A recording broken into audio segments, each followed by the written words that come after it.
ദൈവനാമത്തിന് മഹത്വമുണ്ടാകട്ടെ. നാളുകളെക്കുറിച്ചുള്ള സത്യങ്ങൾ. ഫിലിപ്പ്യർ 1:11 ക്രിസ്തുവിന്റെ നാളിലേക്ക് നിർമ്മലന്മാരും ഇടർച്ചയില്ലാത്തവരും ദൈവത്തിന്റെ മഹത്വത്തിനും പുകഴ്ചയ്ക്കായിട്ട് യേശുക്രിസ്തുവിനാൽ നീതിഫലം നിറഞ്ഞവരുമായി തീരണം എന്നും ഞാൻ പ്രാർത്ഥിക്കുന്നു. ഇത് പൗലോസ് ഫിലിപ്പ്യർക്ക് കൊടുത്ത വാഗ്ദത്തം. നിർമ്മലൻ എന്നത് ദൈവത്തിന്റെ മുമ്പായും ഇടർച്ച എന്നത് മനുഷ്യർക്ക് മുമ്പായും ഉള്ളത്. ദൈവത്തിന്റെ മുമ്പിൽ നാം നിർമ്മലന്മാരായിരുന്നാലും മനുഷ്യരുടെ മുമ്പിൽ നാം മറ്റുള്ളവരെ ഇടർച്ചയിലാക്കാതെ ഒരു നല്ല ജീവിതം നാം നയിക്കണം. മനുഷ്യരോട് സംസാരിക്കുമ്പോൾ, ഇടപെടുമ്പോൾ അവിടെ ഒരു ഇടർച്ച ഉണ്ടാവാൻ പാടില്ല. 1 കൊരിന്ത്യർ 8:13 ആഹാരം എന്റെ സഹോദരന് ഇടർച്ചയായി തീരുമെങ്കിൽ എന്റെ സഹോദരന് ഇടർച്ച വരുത്താതിരിക്കേണ്ടതിന് ഞാൻ ഒരു നാളും മാംസം തിന്നുകയില്ല എന്ന് പറയുന്നു. ദാനിയേൽ 6:22 അവന്റെ സന്നിധിയിൽ ഞാൻ കുറ്റമില്ലാത്തവൻ, രാജാവേ, തിരുമുമ്പിലും ഞാൻ ഒരു ദോഷവും ചെയ്തിട്ടില്ല എന്ന് ഉണർത്തിക്കുന്നു. ഈ വചനത്തിൽ ദൈവത്തിന് മുമ്പായും മനുഷ്യർക്ക് മുമ്പായും എന്ന് ദാനിയേൽ പറയുന്നുണ്ട്. ഏതായാലും ദൈവം തന്റെ ദൂതനെ അയച്ച് സിംഹത്തിന്റെ വായിനെ അടച്ചു.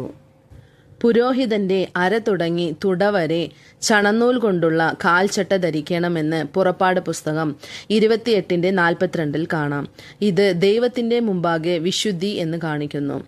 ഈ കാൽച്ചട്ട മാത്രം ധരിച്ച് പുരോഹിതൻ നടമാടാൻ പറ്റില്ല. ലേവ്യ പുസ്തകം 6:10 കഴുത്തിൽ നിന്ന് പാദം വരയ്ക്കും പഞ്ഞുനൂൽ കൊണ്ടുള്ള അങ്കി ധരിച്ചിരിക്കുന്നതായി കാണാം. ഇത് മനുഷ്യന്റെ മുമ്പിൽ ഇടർച്ചയില്ലാത്ത ജീവിതം. മത്തായി 13:41-42 ഇടർച്ചയുള്ളവർക്ക് വരും ന്യായവിധിയെക്കുറിച്ച് നമുക്ക് മനസ്സിലാക്കാം. മനുഷ്യപുത്രൻ തന്റെ ദൂതന്മാരെ അയക്കും. അവൻ അവന്റെ രാജ്യത്തിൽ നിന്ന് എല്ലാ ഇടർച്ചകളെയും അധർമ്മം പ്രവർത്തിക്കുന്നവരെയും കൂട്ടിച്ചേർത്ത് തീച്ചൂളയിൽ ഇട്ടുകളയും. അവിടെ കരച്ചിലും പല്ലുകടിയും ഉണ്ടാകുമെന്ന് പറയുന്നു. ഇവിടെ ക്രിസ്തുവിന്റെ നാൾ എന്നത് കർത്താവിനെ മുഖാമുഖമായി ദർശിക്കുന്ന ദിവസം. ഇത് നാം പ്രതീക്ഷിക്കുന്ന ആനന്ദഭാഗ്യം, യേശുവിനെ രഹസ്യമായി കാണുന്ന ദിവസം. നിർമ്മലത എന്നത് 2 കൊരിന്ത്യർ 7:1 പ്രകാരം നമ്മെ തന്നെ വെടുപ്പാക്കി ദൈവസഭയിൽ വിശുദ്ധിയെ തികച്ചുകൊള്ളുക എന്നതാണ്. ഇടർച്ചയില്ലാത്ത ജീവിതം എന്നത് മറ്റുള്ളവരുടെ മുമ്പിൽ മാതൃകയായി ജീവിക്കുന്നതിനെ കാട്ടും. ഈ ക്രിസ്തുവിന്റെ ദിവസത്തിനായി നാം നമ്മളെ സമർപ്പിക്കാം. ബൈബിളിലെ ദിവസങ്ങളെക്കുറിച്ചുള്ള സത്യങ്ങളെ നമുക്ക് നോക്കാം. ക്രിസ്തുവിന്റെ ദിവസത്തിന് മുമ്പായി 3 ദിവസങ്ങളെക്കുറിച്ച് നമുക്ക് നോക്കാം. 1 ശബ്ബത്ത് നാൾ, 2 ശബ്ബത്ത് നാളിന്റെ പിറ്റേനാളായ ഉയിർത്തെഴുന്നേറ്റ ദിവസം, 3 50-ാം നാളായ പെന്തക്കോസ്ത് നാൾ. ഇതിനുശേഷം ക്രിസ്തുവിന്റെ നാളായ 4-ാമത്തെ നാളിനെ കാണാം. ഈ ക്രിസ്തുവിൻ നാളിനു ശേഷം 3 ദിവസം നമുക്ക് കാണാൻ പറ്റും. 1 തെസ്സലോനിക്കർ 5:2 കർത്താവിന്റെ നാളെന്നും, 2 യേശു ഭൂമിയിന്മേൽ വന്ന് നിൽക്കും നാളെന്നും, 3 അവസാനം വെള്ളസിംഹാസന ന്യായവിധിയുടെ നാൾ എന്നും കാണാം. അതായത് 1-ാമത്തെ നാൾ ശബ്ബത്ത് നാൾ, 2 ശബ്ബത്ത് നാളിന് പിറ്റേ ദിവസമായ ഉയിർത്തെഴുന്നേറ്റ നാൾ, 3 പെന്തക്കോസ്ത് നാൾ, 4 ക്രിസ്തുവിന്റെ നാൾ, 5 കർത്താവിന്റെ നാൾ, 6 യേശു ഭൂമിയിൽ വന്ന് നിൽക്കും നാൾ, 7 വെള്ളസിംഹാസന ന്യായവിധിயின் നാൾ. ഈ 7 നാളുകളെയും ബൈബിളിൽ നമുക്ക് നോക്കാം. 1 ശബ്ബത്ത് നാൾ. ലേവ്യ പുസ്തകം 23-ാം അധ്യായം അതിന്റെ 10-11 വചനങ്ങളിൽ ശബ്ബത്തിന്റെ പിറ്റേനാളായ ആഴ്ചയിലെ ആദ്യ ദിവസം വിളവിന്റെ കൊയ്ത്തിലെ ആദ്യത്തെ കറ്റ പുരോഹിതന്റെ അടുക്കൽ കൊണ്ടുവന്ന് അതിനെ നീരാജനം ചെയ്യണമെന്ന് എഴുതിയിട്ടുണ്ട്.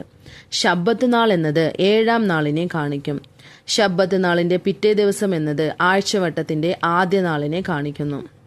ശബ്ബത്ത് നാൾ എന്നത് ഇസ്രയേൽ ജനങ്ങൾക്ക് കൽപ്പനയായി കൊടുക്കപ്പെട്ട വളരെ പ്രധാനപ്പെട്ട നാളാണ്.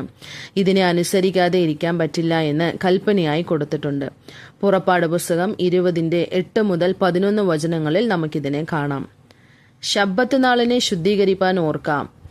6 ദിവസം അധ്വാനിച്ച് നിന്റെ വേലയൊക്കെയും ചെയ്യുക. 7-ാം ദിവസം നിന്റെ ദൈവമായ യഹോവയുടെ ശബ്ബത്താകുന്നു. അന്ന് നീയും നിന്റെ പുത്രനും പുത്രിയും നിന്റെ വേലക്കാരും വേലക്കാരത്തിയും നിന്റെ കന്നുകാലികളും നിന്റെ പടിവാതിലിനകത്തുള്ള പരദേശിയും ഒരു വേലയും ചെയ്യരുത്. 6 ദിവസം കൊണ്ട് യഹോവ ആകാശവും ഭൂമിയും സമുദ്രവും അവയിലുള്ളതൊക്കെയും ഉണ്ടാക്കി. 7-ാം ദിവസം സ്വസ്ഥമായിരുന്നു. അതുകൊണ്ട് യഹോവ ശബ്ബത്ത് നാളിനെ അനുഗ്രഹിച്ച് ശുദ്ധീകരിച്ചിരിക്കുന്നു. കർത്താവ് ഈ ഭൂമിയിൽ സുവിശേഷവേല ചെയ്ത നാളുകളിൽ ശബ്ബത്ത് നാളുകളിലാണ് അത്ഭുതങ്ങളെ ചെയ്യുന്നത്. യഹൂദന്മാർ അതിനെ എതിർക്കുന്നുമുണ്ട്. 18 വർഷം കൂനിയെ യേശു ശബ്ബത്ത് നാളിൽ ഗുണമാക്കുന്നു എന്ന് ലൂക്കോസ് എഴുതിയ സുവിശേഷം 13 അധ്യായം അതിന്റെ 11 മുതൽ 14 വരെ എഴുതപ്പെട്ടിട്ടുണ്ട്. പിറവിയിലെ കുരുടനായ മനുഷ്യനെ ഗുണമാക്കിയത് ശബ്ബത്ത് നാളിലായിരുന്നു എന്ന് യോഹന്നാൻ എഴുതിയ സുവിശേഷം 9 അധ്യായം അതിന്റെ 14 കാണാം. 38 വർഷം വ്യാധ്യസ്ഥനെ യേശു ശബ്ബത്ത് നാളിൽ ഗുണമാക്കി എന്ന് യോഹന്നാൻ എഴുതിയ സുവിശേഷം 5:16 എഴുതിയിട്ടുണ്ട്. കൈ വരണ്ട മനുഷ്യനെ യേശു ശബ്ബത്ത് നാളിൽ സ്വസ്ഥമാക്കുന്നു എന്ന് മത്തായി എഴുതിയ സുവിശേഷം 12 അധ്യായം അതിന്റെ 10 എഴുതിയിട്ടുണ്ട്. മഹോദരമുള്ളൊരു മനുഷ്യനെ യേശു ശബ്ബത്ത് നാളിൽ സൗഖ്യമാക്കുന്നു. ലൂക്കോസ് എഴുതിയ സുവിശേഷം 14 അധ്യായം അതിന്റെ 1 മുതൽ 4 വരെ ഉള്ള വചനങ്ങളിൽ നമുക്ക് കാണാം. ഇതെല്ലാം യേശു ശബ്ബത്ത് നാളിൽ ചെയ്തതുകൊണ്ട് അവൻ ദൈവത്തിൽ നിന്ന് വന്നവനല്ല എന്ന് യഹൂദന്മാർ അവനെ എതിർക്കുന്നു. ഇതിനെ യോഹന്നാൻ 9:16 കാണാം. ഇതിന് തിരിച്ചടി കൊടുത്ത പിറവി കുരുടൻ യോഹന്നാൻ 9:32-34 വചനങ്ങളിൽ കുരുടനായി പിറന്നവന്റെ കണ്ണ് ആരെങ്കിലും തുറന്ന പ്രകാരം ലോകമുണ്ടായത് മുതൽ കേട്ടിട്ടില്ല, ദൈവത്തിന്റെ അടുക്കൽ നിന്ന് വന്നവനല്ലെങ്കിൽ അവൻ ഒന്നും ചെയ്യാൻ കഴിയുകയില്ല എന്ന് ഉത്തരം പറയുന്നു. അതുകൊണ്ട് അവൻ ദൈവത്തിൽ നിന്ന് വന്നവൻ എന്നത് പിറവി കുരുടൻ തന്റെ വായിനാൽ പറയുന്ന സാക്ഷ്യം. ഇസ്രയേൽ ജനങ്ങൾ ശബ്ബത്ത് നാളിനെ വൈരാഗ്യമായി പ്രമാണിച്ചു വരുന്നു. അവരെ നോക്കി, അവർ എൻ്റെ സ്വസ്ഥതയിൽ പ്രവേശിക്കുകയില്ല എന്ന് ഞാൻ എൻ്റെ ക്രോധത്തിൽ സത്യം ചെയ്തു എന്ന് എബ്രായർക്ക് എഴുതിയ ലേഖനം 3:11 എഴുതിയിട്ടുണ്ട്. എന്തായാലും ശബ്ബത്ത് നാളിനെ വൈരാഗ്യമായി പ്രമാണിക്കുന്നവരുടെ മേൽ ഒരു ന്യായവിധിയെ എഴുതുന്നു. ശബ്ബത്ത് നാളിന്റെ പിറ്റേ ദിവസമായ ആഴ്ചയുടെ 1-ാം നാളിൽ കൊയ്ത്തിന്റെ ആദ്യത്തെ കറ്റ പുരോഹിതന്റെ അടുത്ത് കൊണ്ടുവന്ന് നീരാജനം ചെയ്തതുകൊണ്ട് ആഴ്ചയുടെ ആദ്യം നാളായ ഉയിർത്തെഴുന്നേറ്റ നാളിനെ നാം ആചരിച്ചു വരുന്നു. 2. ശബ്ബത്ത് നാളിന്റെ പിറ്റേ ദിവസം. ഇത് ആഴ്ചയുടെ ആദ്യ നാൾ, യേശു ഉയിർത്തെഴുന്നേറ്റ ദിവസം. ഇതാണ് ക്രിസ്തുമതത്തിന്റെ ജീവനാഡി. 1 കൊരിന്ത്യർ 15:17 ക്രിസ്തു ഉയർത്തിട്ടില്ല എങ്കിൽ നിങ്ങളുടെ വിശ്വാസം വ്യർത്ഥമത്രേ, നിങ്ങൾ ഇന്നും നിങ്ങളുടെ പാപങ്ങളിൽ ഇരിക്കുന്നു എന്ന് എഴുതിയിരിക്കുന്നു.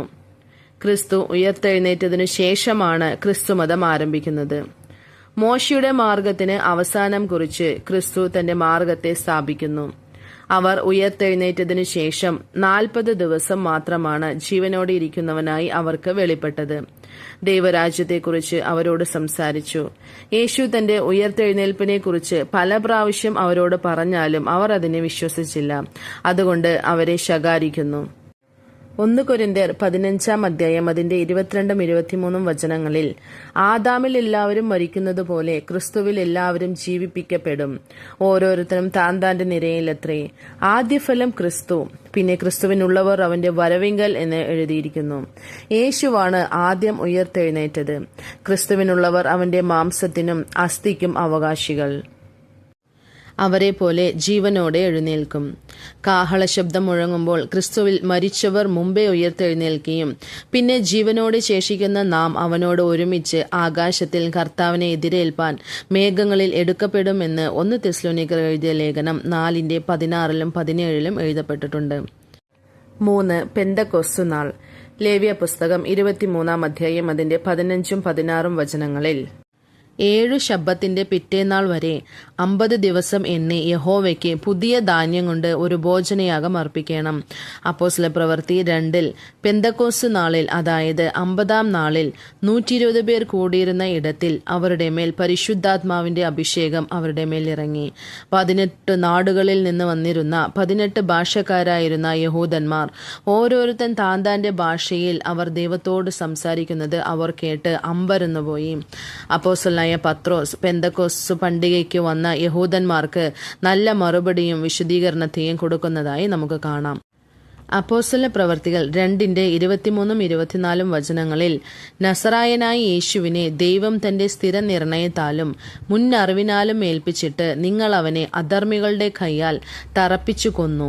ദൈവമോ മരണപാശങ്ങളെ അഴിച്ചിട്ട് അവനെ ഉയർത്തെഴുന്നേൽപ്പിച്ചു. മരണം അവനെ പിടിച്ചു വെക്കുന്നത് അസാധ്യമായിരുന്നു എന്ന് പറയുന്നു. തുടർന്ന് പത്രോസിന്റെ ഉപദേശത്തെ കേട്ടവർ എല്ലാം മാനസാന്തരപ്പെട്ട് പാപമോചനം പ്രാപിച്ച് സ്നാനത്തിൽ ഇണഞ്ഞ് പരിശുദ്ധാത്മാവ് എന്ന ദാനവും ലഭിക്കുവാൻ ഇടയായി. പെന്തക്കോസ്തു നാളു മുതൽ തുടർന്ന് ക്രിസ്തുവിന്റെ സഭയിൽ അനേകർ വന്ന് ഇണയുന്നു. അപ്പോസ്തല പ്രവൃത്തി 10 കൊർന്നല്യോസിന്റെ വീട്ടിൽ പത്രോസ് പോയി പുറജാതിക്കാരരെ യഹൂദന്മാരോട് ഇണയ്ക്കുന്നു. ഇതാണ് ക്രിസ്തുവിന്റെ ശരീരമായ സഭ എന്നത് കൊലോസ്യർക്ക് എഴുതിയ ലേഖനം 1:18 പറയുന്നത്. അത് നിറവായിരിക്കുന്ന ശരീരമായ സഭയായി വളരണമെന്ന് എഫേസ്യർ 1:23 പറയുന്നു. 4. ക്രിസ്തുവിന്റെ നാൾ. ഈ പെന്തക്കോസ്ത് നാളിനു ശേഷം നാലാമതായി ക്രിസ്തുവിൻ നാൾ എന്ന് നാം പഠിച്ചല്ലോ. 5. കർത്താവിന്റെ നാൾ. 1 തെസ്സലോനിയർക്ക് എഴുതിയ ലേഖനം 5:2-4 വരെയുള്ള വചനങ്ങളിൽ കള്ളൻ രാത്രിയിൽ വരും പോലെ കർത്താവിന്റെ നാൾ വരുന്നു എന്ന് നിങ്ങൾ തന്നെ നന്നായി അറിയുന്നില്ലയോ? അവർ സമാധാനമെന്നും നിർഭയമെന്നും പറയുമ്പോൾ ഗർഭിണിക്ക് പ്രസവവേദന വരും പോലെ അവർക്ക് പെട്ടെന്ന് നാശം വന്ന് ഭവിക്കും. അവർ തെറ്റി ഒഴിയാവുന്നതുമല്ല. എന്നാൽ സഹോദരന്മാരെ, ആ നാൾ കള്ളൻ എന്ന പോലെ നിങ്ങളെ പിടിപ്പാൻ നിങ്ങൾ ഇരുട്ടിലുള്ളവരല്ല എന്ന് എഴുതിയിരിക്കുന്നു. ഇത് അന്ധകാരത്തിന്റെ നാളാണ്. കർത്താവിന്റെ നാൾ എന്നത് 7 വർഷ ഉപദ്രവകാലത്തിന്റെ മധ്യത്തിൽ ക്രിസ്തു 2 ഭാഗക്കാരെയും സന്ദർശിക്കുന്ന നാൾ. മത്തായി എഴുതിയ സുവിശേഷം 24 29, 30, 31 വചനത്തിൻ പ്രകാരം അവനെ കുത്തിയ ഇസ്രായേല്യർ അവരെ നോക്കി പുലമ്പി കരയും. ആദ്യ 3.5 വർഷത്തിൽ രക്തസാക്ഷിയായി മരിച്ചവരെ ജീവനോടെ എഴുന്നേൽപ്പിക്കും. ദൈവത്തിന്റെ ദൂതന്മാർ അവരെ കൂട്ടിച്ചേർക്കുമെന്ന് എഴുതിയിരിക്കുന്നു. അന്തിക്രിസ്തുവിന്റെ വാഴ്ചയിൽ ആദ്യം 3.5 വർഷത്തിലെ ഇസ്രായേൽ ജനങ്ങൾ അന്തിക്രിസ്തുവിനോടുകൂടെ ഇണയുന്നു. ദാനിയേൽ 9:26-27 വചനങ്ങളിൽ ഒരാഴ്ച എന്ന 7 വർഷങ്ങളിൽ അന്തിക്രിസ്തുവിനോടുകൂടെ ഉടമ്പടി ചെയ്യുന്നതായി നമുക്ക് കാണാം. ആദ്യ 3.5 വർഷത്തിന് ശേഷം അവൻ ആ ഉടമ്പടിക്ക് ഉടയ്ക്കുന്നതായിട്ടാണ് നമുക്ക് കാണാൻ പറ്റുന്നത്. അവസാന 3.5 വർഷം എന്ന മഹാ ഉപദ്രവകാലം യാക്കോബിന് കഷ്ടകാലം എന്ന് യെരമ്യാവിന്റെ പുസ്തകം 30:7 എഴുതിയിരിക്കുന്നു. എന്തായാലും കർത്താവിന്റെ നാൾ എന്നത് 7 വർഷ ഉപദ്രവകാലത്തിന്റെ മധ്യത്തിൽ അവരെ കുത്തിയവർ അവരെ കാണുന്ന ഇടത്തിലും രക്തസാക്ഷികളെ ജീവനോടെ എഴുന്നേൽപ്പിക്കുന്ന ഇടത്തിലും ഈ നാൾ കാണപ്പെടുന്നു. 6. ഭൂമിയിന്മേൽ നിൽക്കും നാൾ. ഇയ്യോബിന്റെ പുസ്തകം 19 അതിന്റെ 25 എന്നെ വീണ്ടെടുക്കുന്നവൻ ജീവിച്ചിരിക്കുന്നു എന്നും അവൻ ഒടുവിൽ പൊടിമേൽ നിൽക്കുമെന്ന് ഞാൻ അറിയുന്നു. ഞാൻ അവനെ കാണുമെന്ന് ഇയ്യോബ് പറയുന്നു. അപ്പോസ്തല പ്രവർത്തികൾ 1 അതിന്റെ 11-12 വചനങ്ങളിൽ യേശു ഒലിവുമലയിൽ വന്ന് ഇറങ്ങുമെന്ന് എഴുതിയിട്ടുണ്ട്. ഗലീല പുരുഷന്മാരെ, നിങ്ങൾ ആകാശത്തിലേക്ക് നോക്കി നിൽക്കുന്നതെന്ത്? നിങ്ങളെ വിട്ട് സ്വർഗാരോഹണം ചെയ്ത ഈ യേശുവിനെ സ്വർഗത്തിലേക്ക് പോകുന്നവനായി നിങ്ങൾ കണ്ടതുപോലെ തന്നെ അവൻ വീണ്ടും വരും എന്ന് ദൂതന്മാർ പറഞ്ഞു. ഒലിവുമലയിൽ നിന്ന് അവൻ കയറി ഒലിവുമലയിൽ അവർ ഇറങ്ങുമെന്ന് പറഞ്ഞു വരുന്നു. വെളിപ്പാട് 19 അതിന്റെ 11 മുതൽ തുടർന്നുള്ള വചനത്തിൽ യേശു മണവാട്ടി സഭയോട് ഇറങ്ങി ഭൂമിയിലേക്ക് ഇറങ്ങി വന്ന് ഹർമഗദോൻ എന്ന സ്ഥലത്തിൽ അന്തിക്രിസ്തുവിനോട് യുദ്ധം ചെയ്യും. മൃഗമെന്ന അന്തിക്രിസ്തുവും 2 കൊമ്പുള്ള ആട്ടുകുട്ടിയും ജീവനോടെ പിടിച്ച് ഗന്ധകം കത്തുന്ന തീപ്പൊയ്കയിൽ തള്ളിയിടുമെന്ന് വെളിപ്പാട് പുസ്തകം 19:20 പറയുന്നു. വെളിപ്പാട് 20:1 മുതൽ 3 വരെയുള്ള വചനങ്ങളിൽ മഹാസർപ്പത്തെ അഗാധത്തിൽ അടച്ച് 1000 ആണ്ട് വാഴ്ച തുടങ്ങുന്നതായി കാണാം. 1000 ആണ്ട് സ്ഥാപിച്ചതിനു ശേഷമാണ് പഴയ നിയമ വിശുദ്ധന്മാർ ജീവനോടെ എഴുന്നേൽക്കുന്നത്. ഈ ഭൂമിയിലെ 1000 ആണ്ട് വാഴ്ച സ്ഥാപിക്കുന്നത് കൊണ്ട് ഭൂമിയിന്മേൽ നിൽക്കുമ്പോൾ അവരെ ഞാൻ കാണുമെന്ന് ഇയ്യോബ് പറയുന്നു. 6ാമത്തെ നാൾ അല്ലെങ്കിൽ ഭൂമിയുടെ മേൽ നിൽക്കുന്ന ദിവസം എന്നത് യേശു ഈ ഭൂമിയിൽ വന്ന് ലോകരാജ്യത്തെ തകർത്ത് തന്റെ രാജ്യത്തെ സ്ഥാപിക്കുന്നതായി കാണുന്നു. വെളിപ്പാട് 11:15 7ാമത്തെ ദൂതൻ ഊതിയപ്പോൾ ലോകരാജ്യങ്ങൾ നമ്മുടെ കർത്താവിനും അവന്റെ ക്രിസ്തുവിനും ഉള്ള രാജ്യങ്ങളായി എന്ന് എഴുതപ്പെട്ടിരിക്കുന്നു. 7. വെള്ളസിംഹാസന ന്യായവിധി നാൾ. 1000 ആണ്ട് വാഴ്ചയ്ക്ക് ശേഷം വെള്ളസിംഹാസന ന്യായ തീർപ്പിന്റെ നാൾ വരുന്നതായി നമുക്ക് കാണാൻ പറ്റും. വെളിപ്പാട് 20:11 ഞാൻ വലിയൊരു വെള്ളസിംഹാസനവും അതിൽ ഒരുത്തൻ ഇരിക്കുന്നതും കണ്ടു. അവന്റെ സന്നിധിയിൽ നിന്ന് ഭൂമിയും ആകാശവും ഓടിപ്പോയി, അവയെ പിന്നെ കണ്ടില്ല എന്ന് എഴുതിയിരിക്കുന്നു. അവസാന നാളായ വെള്ളസിംഹാസന ന്യായവിധി നാളിൽ ക്രിസ്തു വെള്ളസിംഹാസനത്തിൽ ഇരുന്ന് ന്യായവിധി നടത്തും. ആ ന്യായ തീർപ്പിനെ ക്രിസ്തു യോഹന്നാൻ എഴുതിയ സുവിശേഷം 5:29 നന്മ ചെയ്തവർ ജീവനായും തിന്മ ചെയ്തവർ ന്യായവിധിക്കായും പുനരുത്ഥാനം ചെയ്യുവാനുള്ള നാഴിക വരുന്നു എന്ന് എഴുതിയിരിക്കുന്നു. അതായത് ഇവിടെ 2 ഭാഗക്കാരെയാണ് വെള്ളസിംഹാസനത്തിന്റെ മുമ്പിൽ കൊണ്ടുവരുന്നത്. അവർ ആരെന്നാൽ നീതിമാന്മാരും പാപികളും. മത്തായി എഴുതിയ സുവിശേഷം 25:31 മുതൽ 46 വരെയുള്ള വചനങ്ങളിൽ കർത്താവ് ഒരു ഉപമ പറയുന്നു. ഇതിൽ ചെമ്മരിയാട് എന്ന നീതിമാന്മാരെയും കോലാട് എന്ന പാപികളെയും നമുക്ക് കാണാം. ചെമ്മരിയാട് എന്നത് പിതാവിനാൽ അനുഗ്രഹിക്കപ്പെട്ടവർ, കോലാട് എന്നത് ശപിക്കപ്പെട്ടവർ.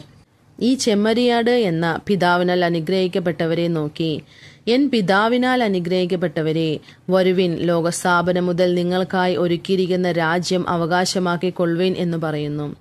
ഈ കോലാട് എന്നത് ശപിക്കപ്പെട്ടവരെ നോക്കി, ശപിക്കപ്പെട്ടവരെ, എന്നെ വിട്ട് പിശാചിനും അവന്റെ ദൂതന്മാർക്കും ഒരുക്കിയിരിക്കുന്ന നിത്യാഗ്നിയിലേക്ക് പോകുവിൻ എന്ന് പറയുന്നു. ജീവപുസ്തകത്തിൽ പേരെഴുതി കാണാത്ത ഏവനെയും തീപ്പൊയ്കയിൽ തള്ളിയിടുമെന്ന് വെളിപ്പാട് 20:15 എഴുതപ്പെട്ടിരിക്കുന്നു. അതിനുശേഷം നിത്യത സ്ഥാപിക്കുന്നു. വെളിപ്പാട് 21 പുതിയ ഭൂമി, പുതിയ ആകാശം, പുതിയ യെരൂശലേം യോഹന്നാൻ കാണുന്നു. 1-ാമത്തെ ഭൂമിയും 1-ാമത്തെ ആകാശവും ഒഴിഞ്ഞുപോയി. പുതിയ ഭൂമി, പുതിയ ആകാശം എന്നത് മനസാക്ഷി കാലത്തിലുള്ളവരും ന്യായപ്രമാണത്തിലുള്ള വിശുദ്ധന്മാർക്കുമുള്ളത്. പുതിയ യെരൂശലേം സിയോൻ എന്നത് പുതിയ നിയമവിശുദ്ധന്മാരായ സുവിശേഷ വേലക്കാർക്കും വിശ്വാസികൾക്കും ഉള്ളതാണ്. കർത്താവ് നിങ്ങളെ വചനങ്ങളാൽ അനുഗ്രഹിക്കുമാറാകട്ടെ. ആമേൻ.